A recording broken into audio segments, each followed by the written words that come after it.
Harikumar sir നമസ്കാരം. നമസ്തേ. ISROയിൽ നിന്ന് 100ഓളം വരുന്ന സയന്റിസ്റ്റുകളാണ്, ശാസ്ത്രജ്ഞരാണ് അടുത്തിടെ രാജിവെക്കുകയുണ്ടായത്. ISRO വലിയൊരു ടാലന്റ് ക്രൈസിസ് നിലവിൽ നേരിട്ടുകൊണ്ടിരിക്കുകയാണ്. മുൻ ISRO ചീഫായിട്ടുള്ള ജി മാധവൻ നായർ കുറേയധികം ഞെട്ടിപ്പിക്കുന്ന ആരോപണങ്ങളാണ് അല്ലെങ്കിൽ ചില സത്യാവസ്ഥകളാണ് വെളിപ്പെടുത്തുന്നത്. അതെന്താണ് യഥാർത്ഥത്തിൽ സൂചിപ്പിക്കുന്നത്? ISRO വലിയ ഒരു തകർച്ചയിലേക്ക് കൂപ്പുകുത്തുകയാണ് എന്ന് നേരത്തെ തന്നെ റിപ്പോർട്ടുകളൊക്കെ പുറത്തു വന്നിട്ടുണ്ടായിരുന്നു. ഇപ്പം അത് ഏതാണ്ട് ഉറപ്പിക്കുന്ന രീതിയിലുള്ള കാര്യങ്ങളല്ലേ ഇത്തരത്തിലുള്ള രാജികൾ ഒക്കെ അവിടെ ഉണ്ടാകുമ്പോൾ തീർച്ചയായിട്ടും സംഭവിക്കുക. ISRO അതിന്റെ ചരിത്രത്തിലെ ഏറ്റവും വലിയ പ്രതിസന്ധി ഘട്ടങ്ങളിൽ ഒന്നിലൂടെ കടന്നുപോയിക്കൊണ്ടിരിക്കുകയാണ്. നമ്മൾ ഈ പറഞ്ഞ വസ്തുതയ്ക്ക് അടിവരയിടുന്നതാണ് മുൻ ISRO ചെയർമാനായ ജി മാധവൻ നായർ ഇക്കഴിഞ്ഞ ദിവസം പല ദേശീയ മാധ്യമങ്ങൾക്കും നൽകിയ അഭിമുഖം. ശ്രീ മാധവൻ നായർ പറയുന്നത് ISRO നേരിടുന്നത് പല തലങ്ങളിലുള്ള ഒരു പ്രതിസന്ധിയാണെന്നാണ്. ഈ കഴിഞ്ഞ ഒരു 10 ദിവസം മുമ്പ് ISROയിൽ നിന്നും 120-ലധികം ശാസ്ത്രജ്ഞന്മാര് രാജിവെച്ച് ഇന്ത്യയിലെ തന്നെ മറ്റ് സ്വകാര്യ സ്പേസ് ഏജൻസികളിൽ പോയതിനെ കുറിച്ചുള്ള ഒരു വിശകലനം നമ്മൾ നടത്തിയിരുന്നു. അതിനു മുമ്പ് തുടർച്ചയായി ISRO വിക്ഷേപണങ്ങൾ പരാജയപ്പെടുന്നത് സംബന്ധിച്ചിട്ടുള്ള ഒരു വിശകലനവും നമ്മൾ നടത്തിയിരുന്നു. ISROയുടെ ഏറ്റവും കാര്യക്ഷമതയുള്ള ലോഞ്ച് വെഹിക്കിൾ, സ്പേസ് ലോഞ്ച് വെഹിക്കിളാണ് PSLV. അത് പോളാർ സാറ്റലൈറ്റ് ലോഞ്ച് വെഹിക്കിൾ എന്ന് പറയും. ആ PSLV റോക്കറ്റ് തുടർച്ചയായി 2 തവണ പരാജയപ്പെട്ടു. ആ പരാജയം 2 തവണയും അതിന്റെ 3-ാം ഘട്ടം ആണ് കുഴപ്പമുണ്ടാക്കിയത്. ഈ വർഷം ISRO ഒരു വിക്ഷേപണവും നടത്തിയിട്ടില്ല. അതേസമയം ഇന്ത്യയുടെ സ്വകാര്യ കമ്പനികളൊക്കെ ഓർബിറ്റൽ ലോഞ്ച് നടത്തുകയും ചെയ്തു. ഇപ്പം സ്കൈ റൂട്ട് ഈ കഴിഞ്ഞ ദിവസം ഒരു പരീക്ഷണാടിസ്ഥാനത്തിൽ ഒരു പേലോഡ് ഒരു ഭ്രമണ പഥത്തിൽ എത്തിച്ചു. അത് ചർച്ച ചെയ്തിരുന്നു. അപ്പോൾ ISROയിൽ എന്തോ സംഭവിക്കുന്നുണ്ട്. അത് നല്ലതല്ല സംഭവിക്കുന്നത്. എന്താണത്? ആരാണ് അതിന്റെ കാരണക്കാർ? അത് എന്താണ് അതിന്റെ പരിഹാരം? മാധവൻ നായരുടെ ഇന്റർവ്യൂ ഇതിലെ ചില ചോദ്യങ്ങളുടെ മറുപടിയിലേക്ക് ഒരു ഒരു വാതിൽ തുറക്കുന്നുണ്ട്. അത്ര എനിക്ക് പറയാൻ പറ്റും. ശ്രീ മാധവൻ നായർ പറയുന്നത് ഡൽഹിയിലെ ഉദ്യോഗസ്ഥ ദുഷ്പ്രഭുത്വമാണ് ISROയെ ഈ പരുവത്തിൽ എത്തിച്ചത് എന്നാണ്. ISROയുടെ ഏറ്റവും വലിയൊരു പ്രത്യേകത, ഈ കഴിഞ്ഞ ഈ പരാജയങ്ങൾക്ക് തൊട്ടു മുമ്പ് വരെ ISRO ഇന്ത്യയിൽ ഒരുപാട് പൊതുമേഖലാ സ്ഥാപനങ്ങളുണ്ട്. പക്ഷെ ISRO ആ സ്ഥാപനങ്ങളെ പോലെ അല്ലായിരുന്നു. കാര്യക്ഷമത, അതുപോലെ ആ ഉദ്യോഗസ്ഥന്മാരുടെ ഒരു കമ്മിറ്റ്മെന്റ്, അവരോട് മാനേജ്മെന്റ് കാണിക്കുന്ന തിരിച്ചു കാണിക്കുന്ന ഒരു ഔദാര്യം, അതല്ലെങ്കിൽ അവർക്ക് കൊടുക്കുന്ന അംഗീകാരങ്ങൾ, ഇങ്ങനെയൊക്കെ ഒരുപാട് കാര്യങ്ങളിൽ ISRO വ്യത്യസ്തമായിരുന്നു. പലപ്പോഴും നമ്മുടെ പ്രതിരോധ മേഖലയിലെ നാഷണൽ ഏജൻസിയായ DRDOയെയും ISROയെയും താരതമ്യപ്പെടുത്തിക്കൊണ്ട് ISROയുടെ പദ്ധതികൾ പുരോഗമിക്കുന്നെന്നും DRDO പരാജയപ്പെടുന്നു എന്നൊക്കെയുള്ള വിശകലനങ്ങൾ ദേശീയ മാധ്യമങ്ങളിലും അന്താരാഷ്ട്ര പ്രതിരോധ ജേർണലുകളിലും ഒക്കെ തന്നെ നിരന്തരമായിട്ട് വന്നുകൊണ്ടിരുന്നു. അന്ന് ISROയുടെ വിജയത്തിന്റെ കാരണമായിട്ട് ചൂണ്ടിക്കാണിക്കപ്പെട്ടത് ഇതിലേക്ക് തല ഇടിച്ചു കയറ്റാനായിട്ട് ഇന്ത്യയുടെ ഉദ്യോഗസ്ഥ ദുഷ്പ്രഭുത്വം, അതായത് ഈ IAS ബാബുമാർക്ക് കഴിയുന്നില്ലായിരുന്നു. അതിന്റെ കാരണം എപ്പോഴും ISRO ചെയർമാൻ തന്നെ ആയിരിക്കും സ്പേസ് വകുപ്പിന്റെ സെക്രട്ടറി. മറ്റൊരു വകുപ്പിനും അങ്ങനെയില്ല. ഇപ്പൊ പ്രതിരോധ സെക്രട്ടറി വേറെയാണ്, IAS-കാരനാണ്. DRDOയുടെ ചെയർമാനും വേറെയാണ്. പക്ഷേ ISRO ചെയർമാൻ തന്നെയാണ് ഡിപ്പാർട്ട്മെന്റ് ഓഫ് സ്പേസിന്റെ സെക്രട്ടറി. അപ്പൊ അങ്ങനെ വരുമ്പം ഈ താഴെയുള്ള ഉദ്യോഗസ്ഥന്മാർക്കൊന്നും ഈ ISROയുടെ പ്രോജക്റ്റ് അട്ടിമറിക്കാനോ ഇതിൽ കൊറിയിട്ട് ഡിലേ വരുത്താനോ ഈ ഫയൽ വീണ്ടും തിരിച്ചു വിളിച്ച് അവർക്ക് കൈക്കൂലി വാങ്ങിക്കാൻ നിർബന്ധിക്കാനോ ഒന്നും നടക്കത്തില്ല. പക്ഷേ എങ്ങനെയോ ആ സിസ്റ്റം അട്ടിമറിക്കപ്പെട്ടിരിക്കുന്നു എന്ന് വേണം ശ്രീ മാധവൻ നായരുടെ വാക്കുകൾ വിശകലനം ചെയ്യുമ്പോൾ നമുക്ക് തോന്നുന്നത്.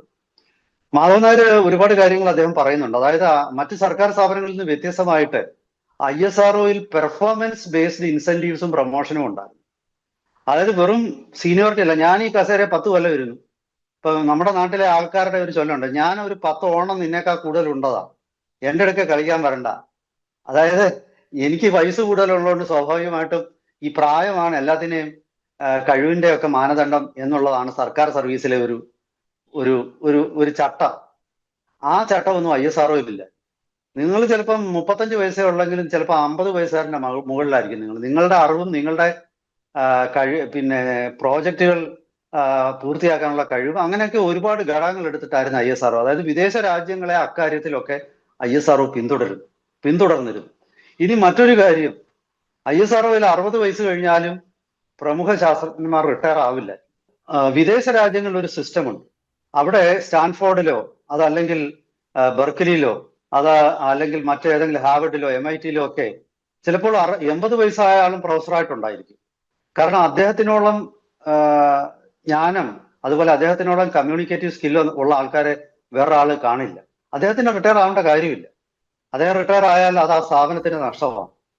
ISROയിലും അങ്ങനെയുള്ള പദ്ധതികളൊക്കെ ഉണ്ടായിരുന്നു. ഞാൻ മനസ്സിലാക്കുന്ന ഡോക്ടർ APJ അബ്ദുൽ കലാം DRDOയിൽ ഇരുന്നപ്പോൾ അദ്ദേഹം എത്രയോ നാളുകൾ അവിടെ ഇരുന്നു. ആ ഏജ് ഒന്നും പ്രതിഭാശാലികൾക്ക് ബാധകമാവരുത്. ഏജ് കുറവാണെങ്കിലും കുഴപ്പമില്ല, കൂടിയാലും കുഴപ്പമില്ല. പ്രതിഭയ്ക്കാണ് പ്രാധാന്യം. അതാണ് ഈ മേഖല. അല്ലാതെ ബാക്കി സർക്കാർ സർവീസിലെ പോലെ ഞാൻ 15 കൊല്ലം ജോലി ചെയ്ത് ഞാൻ എന്റെ താഴെ ബാക്കി എല്ലാവരും ഇരുന്നാൽ മതി, 15 കൊല്ലം ഇയാൾ അവിടെ ഇരുന്നിട്ട് എന്തോ ഉണ്ടാക്കി എന്ന് ചോദിക്കാനുള്ള ഒരു ആർജവം നേതൃത്വത്തിനുണ്ടാവണം. 15 കൊല്ലം താൻ അവിടെ ഇരുന്നിട്ട് ഈ സ്ഥാപനം നശിപ്പിച്ചേച്ച് ഇനി ഇവിടെ നശിപ്പിക്കണം, താൻ ഇറങ്ങിപ്പോകും എന്ന് പറയണം. അപ്പൊ അങ്ങനെയുള്ള ഒരു ഒരു സർക്കാർ ബാബു ശൈലി ഈ ISROയിലേക്ക് കടന്നു വന്നിരിക്കുന്നു. IASകാരുടെ ഒരു ഇടപെടല് ഇതിൽ പ്രത്യാഘാതങ്ങൾ ഉണ്ടാക്കുന്നുവെന്നാണ് മാധവൻ നായർ പറയുന്നത്. ഇപ്പം ഈ പറയുന്ന രീതിയിലുള്ള പിന്നെ പെർഫോമൻസ് ബേസ്ഡ് ഇൻസെന്റീവ്സോ അതല്ലെങ്കിൽ മറ്റു രീതിയിലുള്ള സർവീസ് നീട്ടിക്കൊടുക്കലോ ഒന്നുമില്ല. പിന്നെ മറ്റൊരു കാര്യം അദ്ദേഹം പറയുന്നത് ശമ്പളമാണ്. ISROയിൽ കൊടുക്കുന്നതിന്റെ 4-5 ഇരട്ടിയാണ് ഈ സ്വകാര്യ സ്ഥാപനങ്ങൾ ഇപ്പൊ സ്കൈ റൂട്ടോ അഗ്നികുൽ എയറോസ്പേസും ഒക്കെ ഓഫർ ചെയ്യുന്നു. സ്വാഭാവികമായിട്ടും പിന്നെ അത് തടയാൻ ആർക്കും പറ്റത്തില്ല. അത് ശ്രദ്ധിക്കേണ്ട, അങ്ങനെ പോകുന്നവർ പോട്ടെ. പക്ഷെ പുറത്തു നിന്നുള്ള ഇടപെടൽ ഇല്ലാതായി കഴിഞ്ഞാൽ തന്നെ ISROയിലെ ശാസ്ത്രജ്ഞന്മാർ വിട്ടുപോകില്ല എന്നാണ് മാധവൻ നായർ പറയുന്നത്. പണ്ടും വിദേശത്ത് പോയാൽ കൂടുതൽ ശമ്പളം കിട്ടുമായിരുന്നല്ലോ, അവരാരും പോയില്ലല്ലോ. എന്തുകൊണ്ട് പോയില്ല? നമ്മളിവിടെ കംഫർട്ടബിൾ ആണ്. നമുക്ക് ശമ്പളം മാത്രമല്ല, ഈ വർക്ക് പ്ലേസിലെ ഒരു സാഹചര്യങ്ങൾ, അവിടുത്തെ ഒരു അറ്റ്മോസ്ഫിയറും പലപ്പോഴും ജീവനക്കാരെ പിടിച്ചു നിർത്തുന്നതിൽ ഒരു ഘടകമാണ്. അങ്ങനെ നല്ലൊരു അറ്റ്മോസ്ഫിയർ ഉള്ള ഒരു സ്ഥാപനം എന്ന പേര് ISROയ്ക്ക് നഷ്ടപ്പെട്ടു. ISRO മുൻകൈ എടുത്താണ് തിരുവനന്തപുരത്ത് Indian institute of space technology എന്ന കോളേജ് തുടങ്ങിയത്. ഈ സ്പേസ് സയൻസിലെ BTech MTech കൊടുക്കുന്ന ഏഷ്യയിലെ ഏക സ്ഥാപനം. അത് തുടങ്ങിയ എന്തിനാന്ന് വെച്ചാൽ ആൾക്കാർ വിട്ടുപോയ ടാലന്റിന് കുറവ് വരരുത് എന്നുള്ള ഒരു ലക്ഷ്യം വെച്ചിട്ടാണ്. 5 കൊല്ലം ഇവിടുന്ന് പാസ്സായി ഇറങ്ങുന്ന ആൾക്കാർ 5 കൊല്ലം ISROയിൽ ജോലി ചെയ്യും എന്ന് ബോണ്ട് എഴുതി കൊടുത്തിട്ടാണ് അവരെ ജോലി കിടക്കുന്നത്. അതിന്റെ ഒരു പ്രത്യേകത എന്ന് പറഞ്ഞാൽ അവിടെ പഠിക്കുന്നതിന് ഫീസില്ല, അവിടെ ഹോസ്റ്റലിന് ഫീസില്ല, ഭക്ഷണത്തിനും ഫീസില്ല. ഒരു പൈസ അവിടുത്തെ വിദ്യാർത്ഥികളുടെ നിന്ന് വാങ്ങിക്കാതെ ഒരു സെറ്റപ്പാണ് ISRO അവിടെ നടപ്പിലാക്കിയത്. അതിന് പ്രതിഫലമായിട്ട് ISROയ്ക്ക് കിട്ടുന്നത് ഇവരുടെ പ്രതിഭയാണ്. ആ പ്രതിഭ 5 കൊല്ലത്തേക്ക് ISROയ്ക്ക് കിട്ടും നിർബന്ധമായിട്ട്. അപ്പൊ ISROയുടെ ശമ്പളം വാങ്ങിച്ച് അവർ ജോലി ചെയ്തു. അപ്പൊ അവർക്കും വളർച്ച, സ്ഥാപനത്തിനും വളർച്ച. നിരന്തരമായിട്ട് പിന്നെ പ്രതിഭാശാലികളെ ISROയ്ക്ക് എല്ലാ വർഷവും 100 പേര് പാസ്സാവുന്ന സ്ഥലം, 100 പേരെ വീതം ISRO എടുത്തോണ്ടിരിക്കും. എത്ര മഹനീയമായ ആശയമാണ്. അതൊക്കെ അട്ടിമറിക്കപ്പെട്ടു എന്നാണ് മാധവൻ നായർ പറയുന്നത്. പിന്നെ അദ്ദേഹം പറയുന്നത് ദൗർഭാഗ്യവശാൽ എവിടെയോ സ്വകാര്യ സ്ഥാപനങ്ങളെ, അദ്ദേഹം പറഞ്ഞ എല്ലാത്തിനോടും എനിക്ക് യോജിപ്പില്ല. ഇപ്പൊ ഈ രണ്ടാമത് ഞാൻ പറയാൻ പോകുന്നതിനോട് എതിരഭിപ്രായം കുറച്ചൊക്കെ എനിക്ക് വിയോജിപ്പുണ്ട്. അദ്ദേഹം പറയുന്നത് ഈ സ്വകാര്യ കമ്പനികൾ വന്നാൽ ഒരിക്കലും ISROയോടൊപ്പം പ്രവർത്തിക്കാൻ പറ്റില്ല എന്നാണ്. അതുപോലെ തന്നെ അദ്ദേഹം സൂചിപ്പിക്കുന്നത് ഈ IASകാർ പലപ്പോഴും സ്വകാര്യ കമ്പനികൾക്ക് വേണ്ടിയിട്ട് ഇവർ വിട്ടുപോകാനുള്ള ഒരു സാഹചര്യം ഉണ്ടാക്കും. അങ്ങനെ വിട്ടുപോകുമ്പോൾ സ്വകാര്യ കമ്പനികൾ ലേക്ക് ഈ ISROയിൽ നിന്ന് ആൾക്കാർ വിട്ടുപോകും. അങ്ങനെ വിട്ടുപോകാനുള്ള ഒരു സാഹചര്യം സൃഷ്ടിക്കുമ്പോൾ സ്വാഭാവികമായിട്ടും ഈ ആൾക്കാരുടെ ഒരു ഒഴുക്ക് തുടരും. അപ്പൊ ഇത് ഈ സ്വകാര്യ കമ്പനികളെ പ്രോത്സാഹിപ്പിക്കാൻ വേണ്ടിയിട്ട് ചില IAS ഉദ്യോഗസ്ഥന്മാർ നടത്തുന്ന ശ്രമമാണ്. കേന്ദ്ര സർക്കാർ ഇതിൽ ഇടപെടുന്നതുമില്ല എന്നൊരു ആരോപണം അദ്ദേഹം ഉന്നയിച്ചിട്ടുണ്ട്. സ്വകാര്യ കമ്പനികളുടെ കാര്യത്തിൽ അദ്ദേഹം പറഞ്ഞ ചില കാര്യങ്ങളോട് ഞാൻ യോജിക്കുമ്പോൾ തന്നെ സ്വകാര്യ കമ്പനികൾ മോശമാണ് എന്നുള്ളൊരു അഭിപ്രായം എനിക്കില്ല. കാരണം ISROയുടെ പ്രവൃത്തിയിൽ നിന്നും വ്യത്യസ്തമായിട്ട് ഈ സ്വകാര്യ കമ്പനികൾ പലതും ഇപ്പൊ ഒരു ചെറിയ ഒരു സെമി ക്രയോജനിക് എഞ്ചിൻ ആണെങ്കിലും അഗ്നികുൽ എയറോസ്പേസ് അത് വികസിപ്പിച്ചെടുത്തു. അതുപോലെ 3D പ്രിന്റിംഗ് നടത്തി എഞ്ചിൻ വികസിപ്പിച്ചു.